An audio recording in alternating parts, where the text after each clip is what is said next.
बीडमधील संतोष देशमुख हत्या प्रकरणातील आरोपी वाल्मिक कराडच्या जामिनाबाबत सुप्रीम कोर्टाने मोठा निर्णय घेतलाय।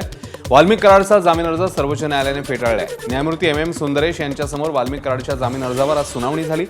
त्यावेळी सर्वोच्च न्यायालयाने जामीन द्यायला नकार दिलाय। दरम्यान सुप्रीम कोर्टाने आज जरी जामीन नाकारला असला तरी वाल्मिक कराडला पुन्हा एकदा जामिनासाठी अर्ज करता येणार आहे। त्यासाठी त्याला वाट पाहावी लागणार आहे। याआधी सुप्रीम कोर्टाच्या औरंगाबाद खंडपीठात आणि बीड जिल्हा न्यायालयात वाल्मिक कराडचा जामीन अर्ज आणि दोषमुक्तीचा अर्ज हा फेटाळण्यात आला होता। माझ्या विरोधात कट रचला जात असल्याचा आरोप मराठा आंदोलक मनोज जरांगेने केला। गेल्या 4-5 दिवसांपासून मुंबईत माझ्या विरोधात कट रचला जातोय आणि स्टिंग ऑपरेशन सुरू आहे असं जरांगे म्हणतात। मात्र आपणही काही कमी नसल्याचा इशाराही त्यांनी दिला। मुंबईत काय कट रचला, मंत्रालयात काय रचला आणि काय बोलणं चालू आहे आणि हे पुढं कुणी घातलंय, कारण त्याच्यात आणखीन 6 ते 7 दिवस नाही झालं, आणखीन 15 दिवस जातील। त्याच्यामुळे मी ते ओपन करत नाही।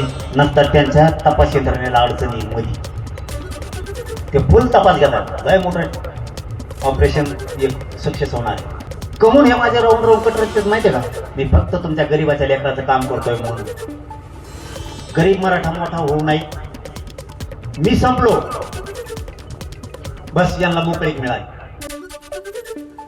मालेगाव मनपा कार्यालयात नमाज पठण केल्याप्रकरणी अखेर गुन्हा दाखल करण्यात आलाय। गुन्हा दाखल करण्यासाठी किरीट सोमय्या यांनी मुख्यमंत्री, अपर पोलीस अधीक्षक आणि महापालिका आयुक्त यांना पत्र दिलं होतं। लोकसंघर्ष समितीचे लुकमान कमाल यांच्यासह 4 ते 5 जणांवर मनपाच्या विद्युत विभागाच्या कार्यालयातच नमाज पठण केल्याप्रकरणी मालेगावच्या किल्ला पोलीस ठाण्यात गुन्हा दाखल करण्यात आलाय। सार्वजनिक शांततेला धोका निर्माण करणं, शासकीय कामात अडथळा अशा कलमांखाली हा गुन्हा दाखल करण्यात आलाय। मालेगाव मध्ये महापालिकेचा प्रिमायसिस मध्ये सरकारी इमारतीत परवा जे नमाज पठण केलं होतं त्याच्या विरोधात आम्ही हरकत घेतली होती। मुख्यमंत्री देवेंद्र फडणवीसना अपील केली होती। आता मालेगाव पोलिसांनी लुकमान व सलीम इक्का याचा विरोधात गुन्हा दाखल केला आहे। याच्या विरोधात कारवाई सुरू झाली आहे।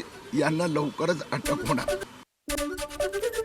बदलापूर स्त्रीबीज तस्करी प्रकरणाची महिला आयोगाने गंभीर दखल घेतली आहे। महिला आयोगाध्यक्षा रुपाली चाकणकर यांनी बदलापुरातल्या अधिकाऱ्यांशी चर्चा केली। वरिष्ठ पोलीस अधिकारी बैठकीला हजर होते। पोलीस अधिकारी, वैद्यकीय अधिकाऱ्यांशी चर्चा करून चाकणकर यांनी या घटनेचा आढावा घेतला। छत्रपती संभाजीनगरमधील शहागंज परिसरात हातगाडी चालकाकडून बुधवारी दाम्पत्याला मारहाण झाली। त्याच भागात मनपाच्या अतिक्रमण विभागाचं पथक मंगळवारी दुपारी हातगाड्यांवर कारवाईसाठी गेलं होतं। यावेळी एमआयएमचे नगरसेवक आणि मनपाचे विरोधी पक्षनेते अब्दुल समीर तिथे आले। त्यांनी पथकाला अरेरावीची भाषा करत माघारी जाण्यास भाग पाडलं। त्यानंतर परिसरातल्या नागरिकांनी त्यांचा सत्कार केला। याचा व्हिडिओ समाज माध्यमांवर व्हायरल होतोय। त्यामुळे मनपाच्या कारवाईत अडथळा आणणाऱ्या विरोधी पक्षनेत्यावरही कारवाईची मागणी आता जोर धरली आहे।